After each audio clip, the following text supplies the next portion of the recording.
everybody, and welcome to another edition of T Watches a Scary Movie. My name is T, and of course, we're talking scary movies. I appreciate you tuning in for a brand new episode today. Remember, new episodes, the full-length ones, go up Wednesday nights, every Wednesday at 8:30 p.m. Mountain Standard Time on the YouTube page for the video version. That's youtube.com/C/Theron Reynolds Scary Movie, and then you can get the audio version on all your favorite podcasting platforms. Now, I do post other reviews throughout the week as well, too, including like Chucky, Killer Camp, Interview with the Vampire, all those kinds of things. So if you want to check those, you gotta be subscribed to the YouTube page because I'm pretty much only trying to do the main stuff here on my main episode. So if you're listening in, try to subscribe to the YouTube page. You can always get YouTube music. Just listen that way, right? Works the exact same way.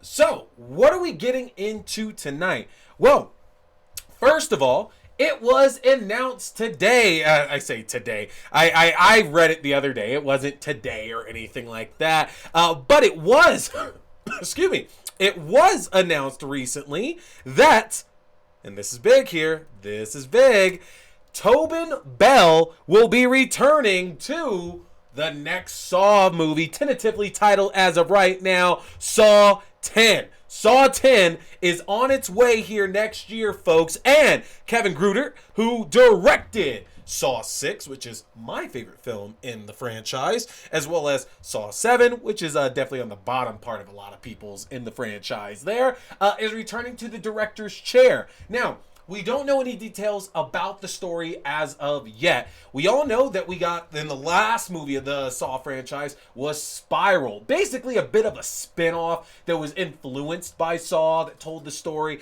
of Chris Rock's character, who, we're not in the 10-year, we're in the 10-year rule, so I can't really spoil it that much, but Chris Rock's character is terrorized by a killer who has modeled themselves after the Jigsaw killer, who at this point has been dead for quite some time.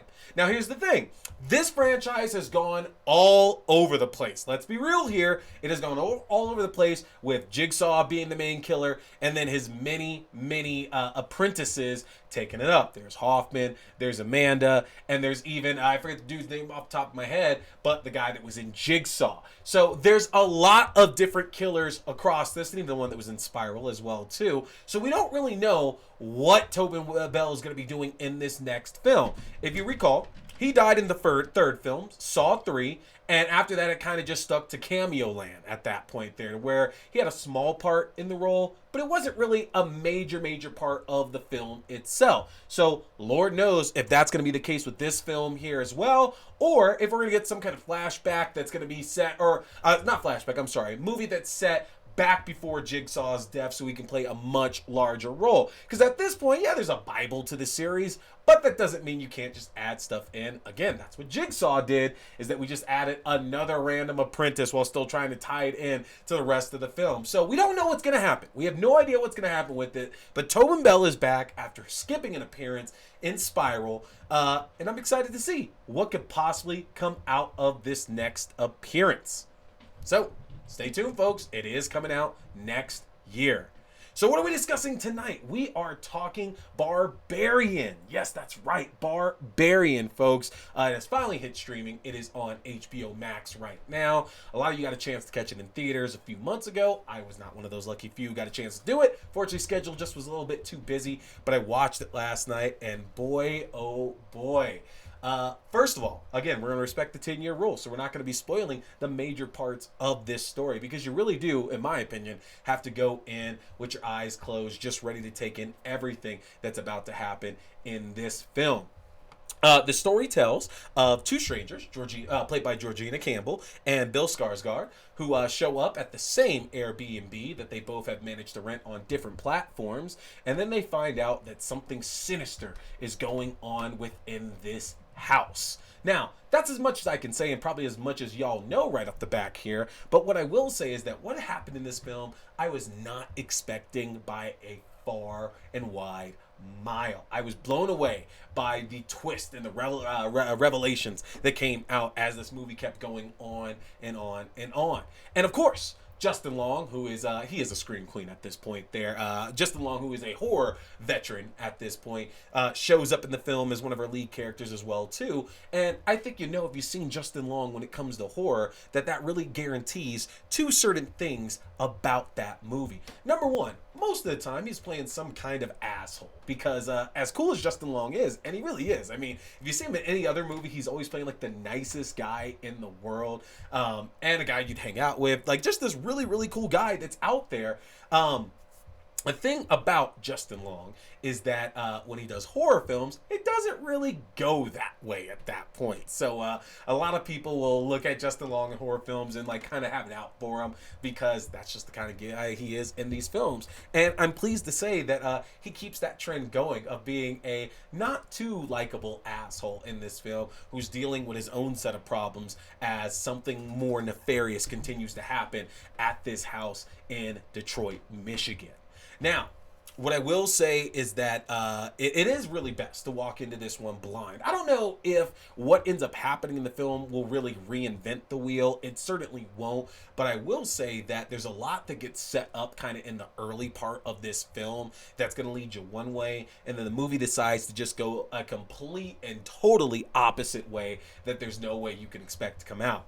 The acting, really, really phenomenal in this. I mean, we spend a little bit more time with two of these three characters than we do with all three of them, and there is somebody else who pops up a little bit later in the film, Richard Brake, who all might know from like 31 or The Munsters, or a lot of Rob Zombie's other films, or Game of Thrones even at this point. Richard Brake's a fantastic actor, but again, even he gets saddled a lot of times with playing like the same role in almost every single movie that you see him in. And this one's like in line with some of the other stuff he's done. Again, nothing really new for him in the role that he's playing. But what I will say is that what his character is involved in, what his character is doing, just downright shocking. Absolutely shocking, to say the least. Now, it does end up being a fairly bloody film once you get into it, and if you manage to hold on that long, you do get rewarded with some there's some fun kills in this for sure. And I will say that it when it wants to get gruesome, this film can absolutely get gruesome, but it also does a really, really good job earlier on setting and building that feeling of tension and dread, to where when you're watching it, you just know something absolutely terrible is going to happen.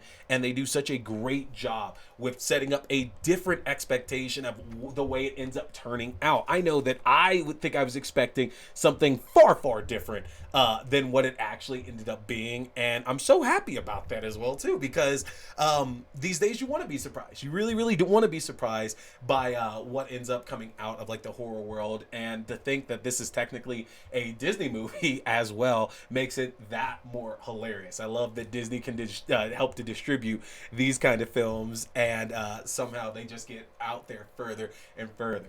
Now, I think a lot of people, because I've watched a lot of the Twitter reactions with this movie, a lot of the people who have seen this as well, there's a little contingent that said, oh, well, the twist didn't live up to what everybody was saying. And I think that depends on where you're kind of setting your expectations of what's going to happen with this movie. Because honestly, I think that it could have gone far differently from the way that it honestly did. And that's both a missed opportunity, but it's also a big success on writer-director Zach Kreger's part too, because I think that if you see what's happening earlier on in the film, there's another interesting story to be told, to where, not that we need a sequel or a prequel or anything, but if there were more stories coming from this universe, you kind of see that the first part of this movie could possibly follow into what's set up before the movie completely turned on its head a little bit later. So that's very interesting to think about. And I will say that as much as I did enjoy the film, the second part of it didn't quite live up to the first part of it. I'm not saying it wasn't good. It was incredible. I really, really enjoyed the film, and it actually ranked quite high on my ongoing list of films that I've seen this year, released in 2022, that are all horror. It's definitely up there pretty high. But I think that after the movie took its unexpected turn, like, that reveal was insane. But I don't know if I feel it lived up to like that reveal as the movie kept on going. Again, there was definitely parts I was shocked in it, and it's gruesome, absolutely gruesome for sure. But I don't know if that's necessarily enough to say that the whole movie like ends up being like a 10 or a 9 or anything. I'd probably say it's like a strong like 8, honestly, if we're gonna rank that. But I don't do the number rankings or anything like that at all. With that, again, Georgina Campbell, who is absolutely our lead character of the film, or at least one of our lead characters, puts in a fantastic performance. You might remember her. She did an episode of Black Mirror, and I can't recall the episode, but it was the one where everybody's on the dating apps and like you're matched up for like that for a certain amount of time, and she ends up meeting a guy at the beginning of the episode, and they're connecting really really well, but they only get to match for a short period of time, and then when they match up again, it ends up getting wrecked, and it's this whole thing. Watch it. Black Mirror is amazing.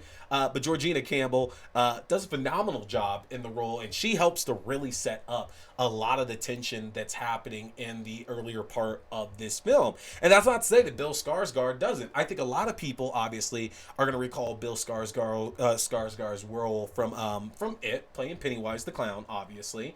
And this is obviously a much, much different role for him to be taking on, especially if you don't watch a lot of other movies that he's been featured in. But he actually does a really good job with it as well, too, because a lot of times in the first part of this film, there's a lot that gets set up to where, we might think that something's wrong with his character. Because remember, him and Georgina Campbell are in the same rental location at the same time. It got messed up. And we're trying to figure out if the problem's going to be one of the two of them.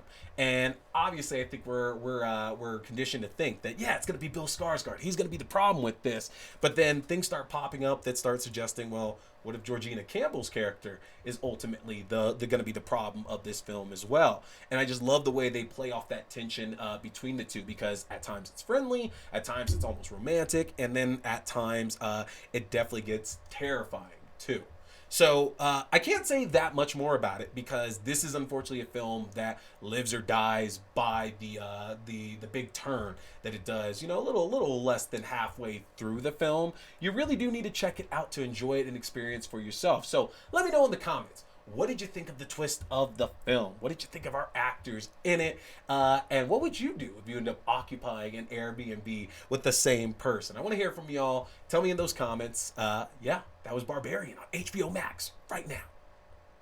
All right, and the next film that we're going to be talking today is VHS 99. Yes, the next film in the now 5 films deep VHS saga, which is kind of crazy to think about, because VHS at this point has been around for a while, and it's anthology horror that is still at like this top level. When the first couple of films were coming out, and they were just direct to disc and direct to streaming, things like that, even before streaming was really getting its footing in, these were tales that people in the horror community absolutely loved, but they weren't necessarily so mainstream. And then Viral came out, and the reaction to Viral wasn't as strong as the previous ones, but the idea was that there was going to be some kind of story that contributed to all these tales that we were seeing. So we were getting, 4 or 5 different stories across this entire film, with there then being this other story that was kind of tying everything back together. And a lot of people definitely thought that the third film, VHS Viral, wasn't as strong. And that actually brought us to the next film, VHS 94, which came out last year, released on Shudder. And we were told that we were getting another film in the franchise, VHS 99, that got me excited, because as much as I do enjoy the first 3 VHS films, like everybody will tell you, there's good segments in them, there's bad segments in them all as well too. None of them are perfect by any means. VHS 94 definitely seemed a little bit on the lacking side, to where this was definitely, in my opinion, and not in a bad way, definitely seemed a little bit more of the lopsided of the 3. And I say that again a year later. You can check out my original review, which I'll have the link up here for you. But, watching it a year later, it did seem a little lopsided, where there were stories in it that were absolutely phenomenal, absolutely excellent, but then other ones that just kind of drug their feet on things. And the premise of 99, just knowing it's set in 1999, was more than enough for me because 1999 is such an amazing year. I mean, if y'all know me, I absolutely love the 90s, and specified, the late 90s. 1999 was such a big year for everything in pop culture, especially as we're coming up on the new millennium at that point, that I think that taking that year and focusing this movie at that time was a stroke of genius. And with that, we get 5 new tales, which I was pleased to see that all of them were actually so much fun. We had Shredding, that told the tale of this group of punks, basically, who were in a band, who are going to go and film like their new music video, their new performance of the band that they're in this abandoned asylum, I believe it was, where a former punk band called Bitch Cat performed, and unfortunately were tragically trampled to death by their fans after a fire broke out. And I'm sure you can imagine the place is haunted and rumored to be haunted by the vengeful ghost of Bitch Cat. And this group, Rack, unfortunately makes the mistake of angering their vengeful spirits. Now, the best thing about this Shredding is that number one, it starts off with all these old school like skate videos, like these skate and prank videos from like the late 90s that I think a lot of us would probably remember as well too, because even if you weren't like a skater or anything, like those are kind of like funny as hell videos to go back and watch. Like I remember, just because of Tony Hawk's Pro Skater, they used to like have all like the bail videos in there all the time. So when you play Tony Hawk, like they'd have like that as an extra feature where you could watch all these gnarly wipeouts. And Shredding kind of takes you back to that day to where you feel like, man, I'm a kid again, getting to see like all these skaters wipe out and have fun and all these like gruesome injuries that are happening. And I think that was a stroke of genius.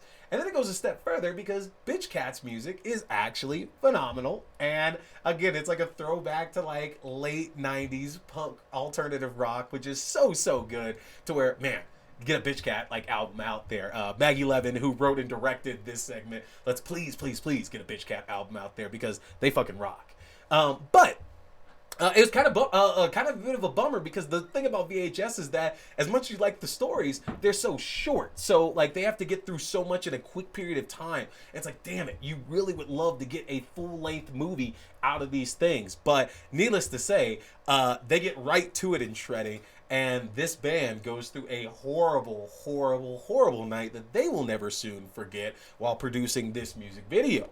We had Suicide Bid, about a college freshman that's looking to join a sorority on her campus, and is told a gruesome tale of a previous pledge who had to go through the same trial. And let's face it, hazing, because hazing was still a big thing back in the 90s and early 2000s. Not really a big thing these days, apparently, but that was the thing back then. There was all these movies that were made back from the 70s on about how hazing works in college. And, you know, this one is a more gruesome tale about a girl who was forced to stay in a coffin for an extended period of time, but her sorority sisters forgot that she was there.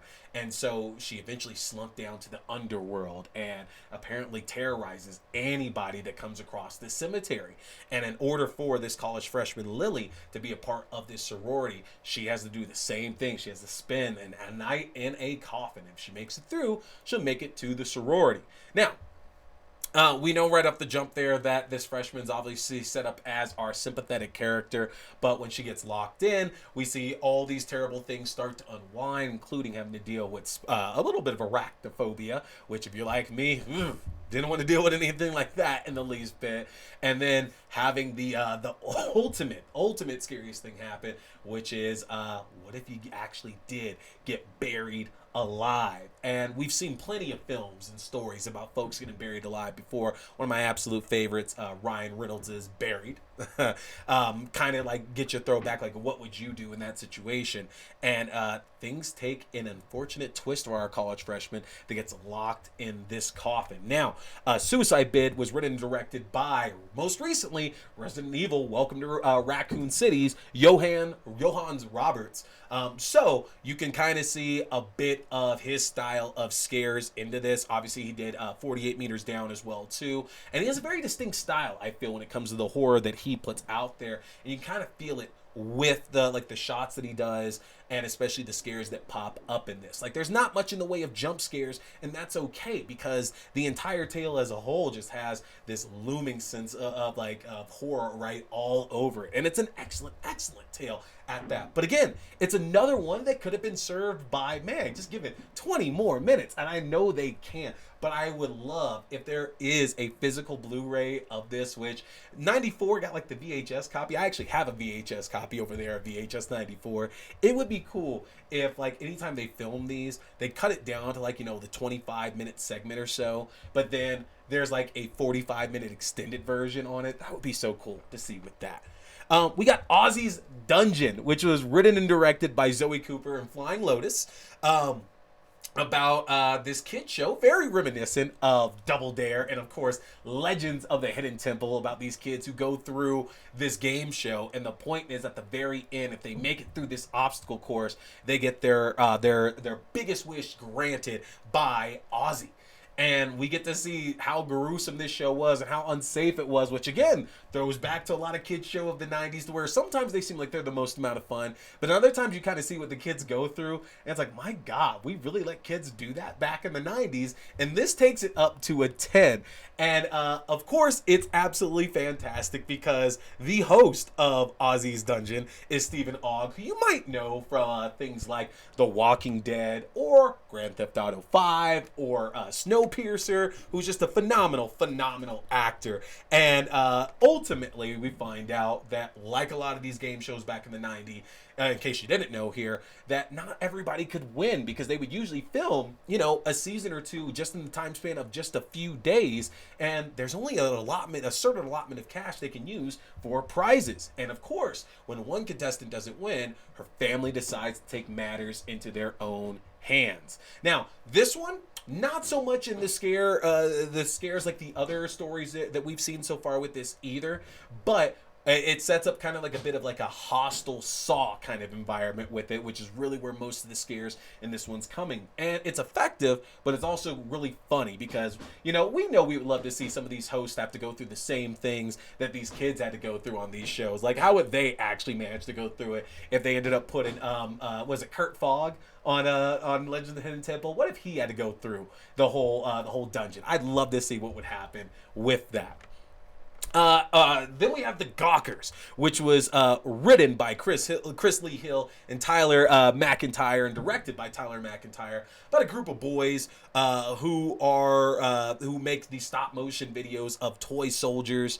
And then what we find out here is that they find a next door neighbor who's moved in, who's absolutely gorgeous, and this being the 90s and the rise of starting the rise of things like webcams and things like that. The younger brother gets hired to install a webcam for the next door neighbor, and of course these boys decide to try to exploit that with terrifying results. Now, this one reminded me a lot of I think it was VHS, the first one, about the oh God, what is it called? Not the Pixie, the Harpy, right? About the girl who goes back with the guys, and they're trying to film everything, and then it turns out she's a monster that tries to kill them all, which I know is spoiling a lot of this right already. I'm not trying to spoil it. Let's just say this one takes a much different twist, and in the time since VHS 1 to now, we can definitely see, again, more improvements in technology. Even though all of this is supposed to be shot like it is back in the 90s, we can see how the technology has improved,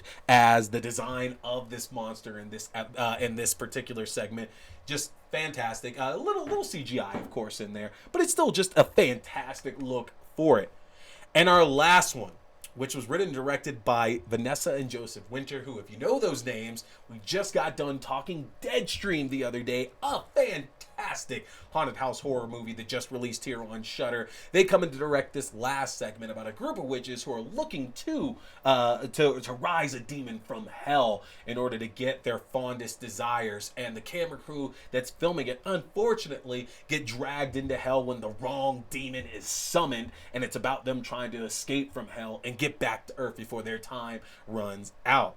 Now, what makes this one so interesting is that it's not really about the demon that's being raised. Like, this segment is really more so about what hell looks like and how these two guys who are best friends, but they're bickering, they're fighting, they're dealing with literal hell going around them at all times, are now completely screwed, having to trying to find their way out of hell before their portal closes and they're stuck in there for all eternity.